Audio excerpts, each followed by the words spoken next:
లక్షల బీడీ, ఇది 9 లక్షల బీడీ, మొత్తం కలిసి 20 లక్షలు. మేము అందరం వచ్చి ఇద్దాం అనుకున్నాం. రాజకీయ చేసి 40 మంది 50 మంది వచ్చి ఎంతో మంది రాజకీయాలు.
ఒక హృదయ విదారకమైనటువంటి హత్య.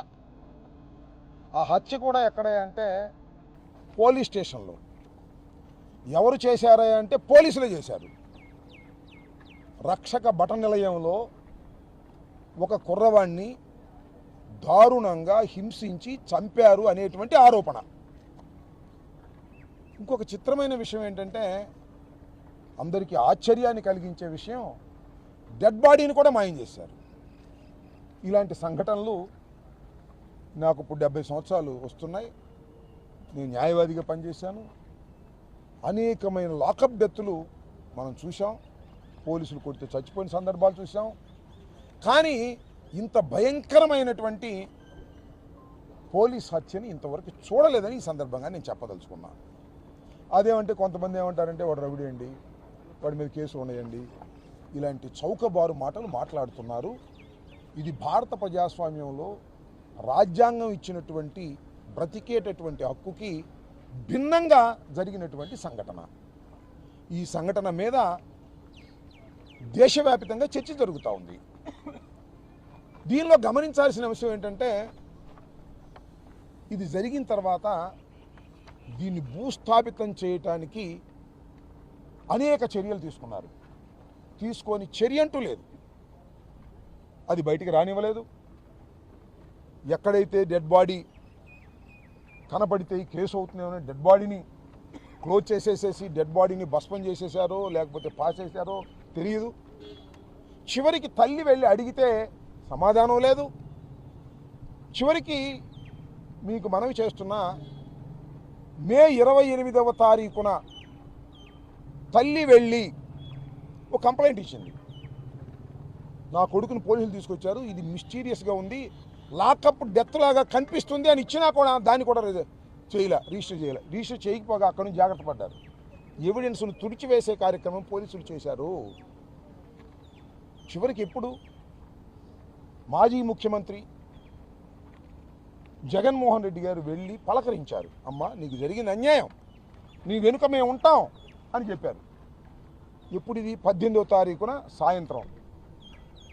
ఆ రాత్రి పిలిపించుకుని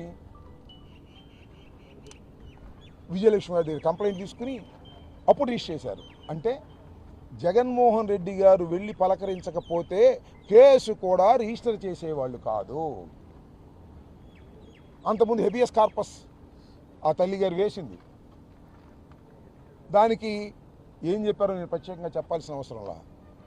వెతుకుతున్నామండి. ఎవరు చెప్పింది? పోలీసులే. వెతుకుతున్నామండి, టీములు వేశామండి. అప్పటికే చచ్చిపోయాడు, అప్పటికే బూడిదైపోయాడు. మే 15వ తారీఖున చెప్తున్నారు, జూన్ 15 అనుకుంటా, వెతుకుతున్నామండి అని. మేము అప్పుడే చెప్పాము. నేను మొత్తం ఎంక్వైరీ చేశా, వాళ్ళ తల్లిదండ్రులతో, వాళ్ళ తల్లితో మాట్లాడా, వాళ్ళ మేనమావులతో మాట్లాడా. ఉన్న సమాచారం మేరకు నేను చెప్పింది ఏంటంటే, ఆ రోజునే చెప్పా, చంపేశారు, బూడిద చేశారు, దొరకదు, కేసు మాఫీ చేయడానికి ప్రయత్నం చేస్తారు అని చెప్పిన తర్వాత రాష్ట్ర వ్యాప్తంగా సంచలనమైన తర్వాత జగన్మోహన్ రెడ్డి గారు వెళ్ళి పలకరించిన తర్వాత యాక్షన్లోకి వచ్చారు. ఎంత దుర్మార్గం అండి! యాక్షన్లోకి వచ్చారు, సరే సిట్టు వేశారు, స్పెషల్ ఇన్వెస్టిగేషన్ టీం ఏం చేస్తుంది? ఎంత విచిత్రం! అసలు ఈ చట్ట సమాజంలో జరుగుతుందా? మీరు ఇంతకుముందు చూసారు చట్టంతో చెలగాటం అనే ఒక సినిమా వచ్చింది. చట్టంతో చెలగాటం ఆడుతున్నారు పోలీసులు. సీసీ కెమెరాలు కనపడవు, తీసేశారు సీసీ కెమెరాలు. అంతేకాదు నాగరాజు సెల్ ఫోన్ తీసుకోలేదు.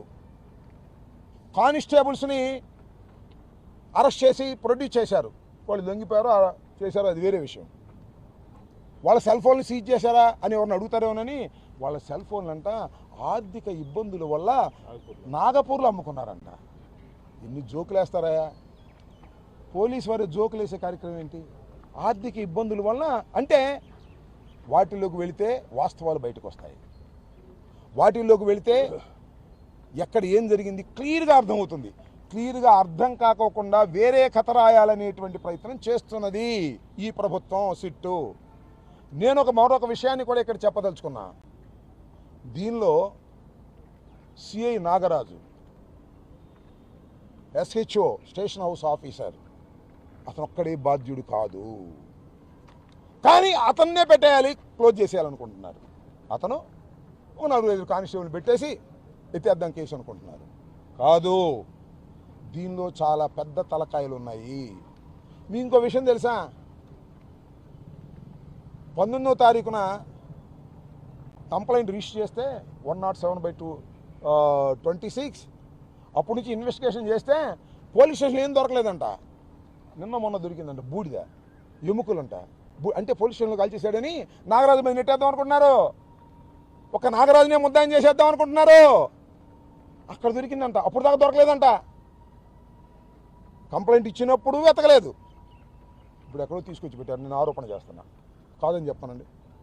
ఎక్కడో తగలేస్తే అక్కడికి వెళ్ళి ఆ బూడిద, ఆ ఎముకలు తీసుకొచ్చి అక్కడ పెట్టారు. పోలీస్ స్టేషన్ పైన పెట్టారంట. అంటే అక్కడ తగలేసాడని అర్థం ఏంటిది? ఎంత గ్లేరింగ్గా తప్పులు చేస్తున్నారు. ఒక వాస్తవాన్ని కప్పిపుచ్చేటప్పుడు అనేకమైన తప్పులు చేస్తారు. నేను మనవి చేస్తున్నా, దీనిలో మోస్ట్ సీనియర్ ఐపీఎస్ ఆఫీసర్ ఉన్నారు, మీరు తప్పు చేస్తున్నారు. వాస్తవాలను బయటికి తీసుకురాకోకుండా కొన్ని వాస్తవాలను బయటికి తీసుకొచ్చి నాగరాజుని ఇరికించేసి నాగరాజుతో కథ సమాప్తం చేయాలనుకుంటున్నారు. దీనిలో పెద్ద పెద్ద తలకాయలు ఉన్నాయి. కొన్ని వార్తలు వింటుంటే నిజమో కాదో సిట్టు చెప్పాలా. అసలు పోలీస్ స్టేషన్లో కొట్టలేదంట, హోటల్ తీసుకెళ్ళి కొట్టారంట, మరో చోట కొట్టారంట, తీసుకెళ్ళి బూడిద చేశారంట. అది మేము చెప్పిందాక బూడిద చేశారని మొట్టమొదటిగా మా చెవులకు వస్తే మేమేం చెప్పాము. బూడి చేసిన మాట నిజమే కదా. ఎముకలు తీసుకొచ్చి పెట్టారు పోలీస్ స్టేషన్ పైన. 4 ఎముకలు. అవి మరి నిజంగా అవి మరి సాయికృష్ణవో కావో సరే, డిఎన్ఏ టెస్ట్లో తెలుస్తుంది. డిఎన్ఏ టెస్ట్లో కూడా తెలియకోకుండా మసిపూసి మారేడుకాయ చేసి మొత్తం టోటల్గా ఉన్న ఎవిడెన్స్ని రూయిన్ చేసేయాలని చెప్పి పైనుంచి కింది దాకా ప్రయత్నం చేస్తున్నారు. ఇవాళ మెజిస్ట్రియల్ ఎంక్వైరీ చేశారు. నిజానికి జ్యుడిషియల్ ఎంక్వైరీ జరగాల. మెజిస్ట్రియల్ ఎంక్వైరీలో ఏమీ రాదు. మెజిస్ట్రియల్ ఎంక్వైరీ ఇప్పుడు వేయాలి, దెబ్బలు తగిలినప్పుడు, వాడు బతుకున్నప్పుడు వేయాలి. పోలీస్ స్టేషన్లో డెత్ జరిగితే మెజిస్ట్రియల్ ఎంక్వైరీ కాదు, మసిపూసి మారేడుకాయ చేయడానికి ప్రభుత్వం వేస్తున్నటువంటి నాటకం జ్యుడిషియల్ ఎంక్వైరీ ఇవ్వాలా.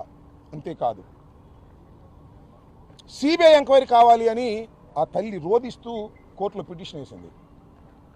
హెబియస్ కార్పస్ పిటిషన్లో అడిషనల్ పిటిషన్. అక్కడ నుంచి తంతు మొదలెట్టాడు చంద్రబాబు నాయుడు గారు. కొంతమంది తెలుగుదేశం వాళ్ళు ఆమెని మోసం చేయడానికి, ఆమెని బలవంతం చేయడానికి ఆమె మీద ప్రెషర్స్ బిల్డప్ చేస్తున్నారు. వదిలేమ్మా, తీసేసుకో పిటిషన్ అని. తీసేసుకోకపోతే కొంపలు మునిగిపోతాయి, ప్రభుత్వాలు పడిపోతాయి, దీనిలో వాస్తవాలు బయటకు వస్తాయి ప్రెషర్ చేస్తున్నారు. I know that. సరే, ఆ ప్రెషర్ తట్టుకుంటారా లేదా వీ విల్ సీ లేటర్. ఏవి తట్టుకున్నా లేకపోయినా ఇది ఆ తల్లి బాధే కాదు, సమాజపు బాధ. ఒక వ్యక్తిని తీసుకెళ్ళి పోలీస్ స్టేషన్లో చంపేసి బూడిద చేసి మాయం చేయాలనేటువంటి ప్రయత్నం, కేసుని క్లోజ్ చేయాలనే ప్రయత్నం చేస్తున్నారు. ఇది సమాజానికి చాలా ప్రమాదకరం. కాబట్టి పౌర హక్కుల వాళ్ళు బయలుదేరారు, వచ్చారు చాలామంది. వైఎస్ఆర్ కాంగ్రెస్ పార్టీ తరఫున మేము చెల్లించి మాట్లాడుతున్నాం, వదిలిపెట్టాం. మేము కూడా సిబిఐ ఎంక్వైరీ చేయమని చెప్పేసి మేము కూడా పిలిచివేస్తాం ఈ రాష్ట్రంలో, ఈ దేశంలో. కాబట్టి అసలు ఇప్పుడైనా సరే ఒక స్టేట్లో ఒక డెత్ జరిగితే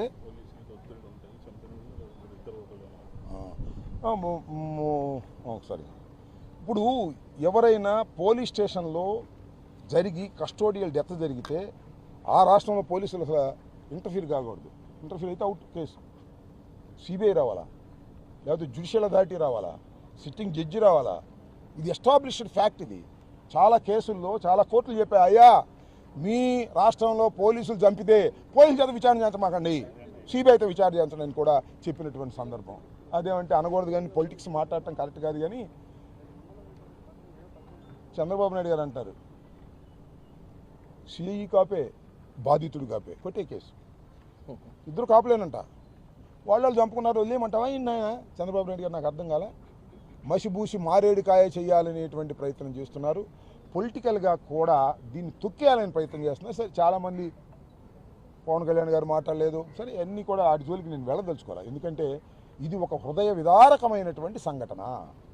ఈ రాష్ట్రంలోనే కాదు దేశంలోనే ఇప్పుడు జరగనటువంటి సంఘటన. దీన్ని ఇలాగే భూస్థాపితం చేస్తే చాలా ప్రమాదం సమాజానికి. దీన్ని వెలుగులోకి రావాలి. తమిళనాడులో మదురై కోర్టులో ఏ విధంగా తీర్పిచ్చారో దీనిలో వాస్తవంగా పాల్గొన్న అందరికీ కూడా ఉరిశిక్షలు పడేంత వరకు కూడా సమాజం తరపున మనం పోరాడవలసినటువంటి బాధ్యత ఉందని మేము భావిస్తున్నాం. ఒక పైనుంచి నొక్కేస్తున్నారు ఐపీఎస్ ఆఫీసర్లు, సిట్టు, వీళ్ళందరూ నొక్కేస్తున్నారు. ఇది ధర్మం కాదు. మీకు ఆ ఉసురు తగులుతుంది, ఆ తల్లి యొక్క ఉసురు తగులుతుంది. వాస్తవాలు బయటకు తీసుకురావడానికి, సమాజానికి చెప్పడానికి, న్యాయస్థానానికి చెప్పడానికి మీరు ప్రయత్నం చేయాలి. అనేకమైన గ్లేరింగ్ మిస్టేక్స్ మీరు చేశారు ఇప్పుడు దాకా. ఆమె 28వ తారీఖున ఇస్తే కేసు రిజిస్టర్ చేయలేదు, మళ్ళీ పిలిపించుకుని కేసు రిజిస్టర్ చేశారు. ఆ రోజునే కేసు రిజిస్టర్ చేసినట్టయితే వాస్తవాలు బయటకు వచ్చాయి. అంతకుముందే వెళ్ళి ఆపినట్టయితే అతను మరణించేవాడు కాదు. ఈ మరణం వెనుక మిస్టరీ ఉంది. కేవలం ఒక రౌడీ షీటర్ను, ఒక కేసులో ఉన్నవాడినో తీసుకొచ్చి చచ్చేదాకా కొడతారని ఎవడన్నా? ఒక గంజాయి కేసు కొడతారు చచ్చేదాకా? చచ్చేదాకా కొట్టారు అంటే దీనిలో మిస్టరీ ఉంది, దీనిలో ఏదో పెద్ద హస్తం ఉంది. ఆ హస్తాన్ని కాపాడటానికి నాగరాజును బలి చేసే కార్యక్రమం. వాడు కాపే వీడు కాపే, కొడే కేసు. నాగరాజు అనే వ్యక్తి యొక్క పాత్ర లేదని నేను, అతని పాత్ర చాలా తక్కువగా ఉన్నట్టుగా నాకు సమాచారం. అసలు పెద్దలు పాత్ర ఉంది, మిస్టరీ ఉంది, దాన్ని కప్పేందుకు ప్రయత్నం చేస్తున్నారు. నాగరాజు కూడా భయపడతాడు. విన్నారా విచిత్రం? సిఐ నాగరాజు కూడా భయపడుతున్నా అంట. రిటర్న్గా ఇచ్చాడు, అయ్యా నన్ను పోలీసులు హ్యాండ్ ఓవర్ చేస్తే నన్ను కొడతాడు అంట, చంపేస్తారంట. అంటే అతను కూడా చంపేస్తాం, అవుట్ అయిపోయింది. ఆ కాపు చచ్చాడు, ఈ కాపు చచ్చాడు, తీసే కేసు అంటాడు చంద్రబాబు. అనేది నన్ను చంపేస్తారని కస్టడీలో ఉన్నటువంటి ఒక సీనియర్ పోలీస్ ఆఫీసర్, సిఐ, నేరారోపణలో ఉన్న వ్యక్తి పోలీసులను చూసి భయపడేటువంటి పరిస్థితికి వచ్చిందంటే అతని మీద తీవ్రమైన ఒత్తిడి ఉంది. ఒప్పుకో నారాజు, నువ్వు ఒప్పుకో, అందరం వదిలేద్దాం, మీ కానిస్టేబుల్ నలుగురు కలిసి ఒప్పేసుకోండి, తూతుమందం చేసేద్దాం, కేసు క్లోజ్ చేసేద్దాం అని ఎక్కడో ఒత్తిడి ఉంది పోలీస్ ఆఫీసర్లో, అధికారులు. కాదా చెప్పమంటున్నా. దీనికి జ్యుడిషియల్ విచారణ జరగాలి, సిబిఐ ఎంక్వైరీ జరగాలి, జడ్జి చేత జరగాలి. జరిగినప్పుడు మాత్రమే వాస్తవాలు బయటకు వస్తాయి. అలా వాస్తవాలు బయటకు వచ్చేంత వరకు మేము పోరాటం చేస్తాం వైఎస్ఆర్ కాంగ్రెస్ పార్టీ తరఫున. ఆ తల్లిని కూడా పోరాటం చేయమని అడుగుతాం. పాప మన మీద ఒత్తిళ్ళు ఉన్నాయి, వాళ్ళ మీద చాలా బాధాకరమైనటువంటి ఒత్తిళ్లే కాక భయపెట్టేటటువంటి పరిస్థితులు కూడా ఉన్నాయి. అక్కడ ప్రభుత్వం, అది పోలీసు యంత్రాంగం, అది పెద్ద పెద్ద ఆఫీసర్లు, పాప స్మాల్ ఫ్యామిలీ. మేమేదో అండగా ఉన్నాం కాబట్టి ఇక్కడి దాకా వచ్చింది, లేకపోతే తూతు మంత్రం అయిపోయింది పాటికి అనేది కూడా దగ్గర చెప్పదలుచుకున్నాం. మెజిస్ట్రియల్ విచారణ వల్ల ఏ వాస్తవాలు బయటకు రావు. అయినా కూడా చట్టాన్ని గౌరవిస్తూ వైఎస్ఆర్ కాంగ్రెస్ పార్టీ తరఫున రిప్రజెంటేషన్ ఇచ్చాం. ఈ విచారణలో తూతు మంత్రం ఏమీ రాదు, సిట్టు విచారణ కూడా ఏమీ రాదు. సిట్టు విచారణ ఏం జరుగుతుందంటే ఉన్నటువంటి ఆధారాలను తుడిచిపెట్టి వక్ర మార్గంలో పెట్టే కార్యక్రమం చేస్తుంది. ఎక్కడో వెళ్ళిపోయినటువంటి డెడ్ బాడీ యొక్క ఎముకలు తీసుకొచ్చి పోలీస్ స్టేషన్ పైన పెట్టి ఇక్కడే తగలేసాను నాగరాజుని చెప్పడానికి ప్రయత్నం చేస్తున్నారు. ఇది చాలా ఘోరం, అన్యాయం. నేను చెప్తున్నా, నాగరాజుకి అన్యాయం జరిగినా కూడా ఒప్పుకోం. నాగరాజు దీనిలో పాత్ర ఉంది, స్టేషన్ హౌస్ ఆఫీసర్గా. ఎవరండి తీసుకొచ్చింది? టాస్క్ ఫోర్స్ కదా. అసలు టాస్క్ ఫోర్స్ చంపేసి నాగరాజు మీద పడుతుందని అనేటువంటి అపవాదు కూడా ఉంది. టాస్క్ ఫోర్స్ చంపేసిన తర్వాత అది నాగరాజు మీద నెట్టాలనేటువంటి ప్రయత్నం చేస్తున్నారు అనేది కూడా ఉంది వాళ్ళ. కాబట్టి ఈ వాస్తవాలు బయటకు రావాలి. నిజమైన దోషులు, నిజమైనటువంటి కిల్లర్సు ఎంత పెద్దవాళ్ళైనా వాళ్ళు తమిళనాడులో శిక్ష పడ్డట్టుగా పడాలని